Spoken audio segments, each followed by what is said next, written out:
Good evening and welcome to the Commentary Hub's roundup of Day 16 in the Women's World Cup 2023. I'm your alternative host, Nicholas Jones, and in the second day of the last 16, there was plenty of action and what could well be the shock of the tournament.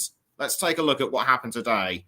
We'll start with the Netherlands against Netherlands against South Africa, I should say, at the Sydney Football Stadium. Like in previous fixtures throughout the tournament, the Netherlands got off to a flying start. Jill Roord produced a wonderful header to put them in front within the first 20 minutes. South Africa came very close a couple of times through Tembi Gatlana, but they could not get through the Dutch defence. Lineth Burenstein added to the Netherlands' tally as her shot was fumbled through by South Africa keeper Kaylin Swart.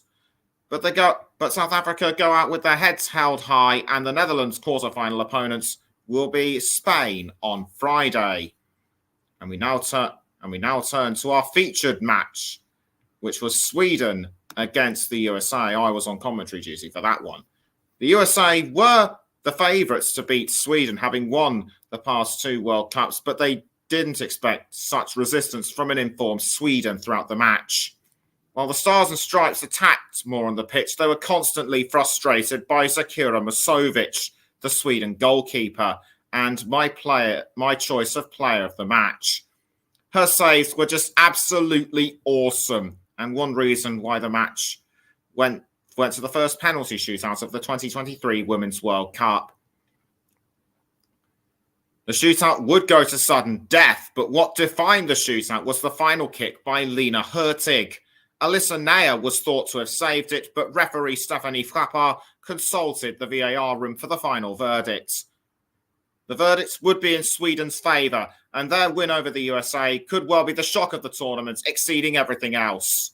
The USA's reign as queens of the football world is now over, and it remains to be seen who will be crowned in Sydney on August the 20th, and we could have a new winner for the first time since 2011. Before we go, let's take a look at the games coming up on Monday. Tomorrow, it's England's turn for the round of 16 when they take on Nigeria at the Brisbane Stadium, and this could be an interesting match in itself.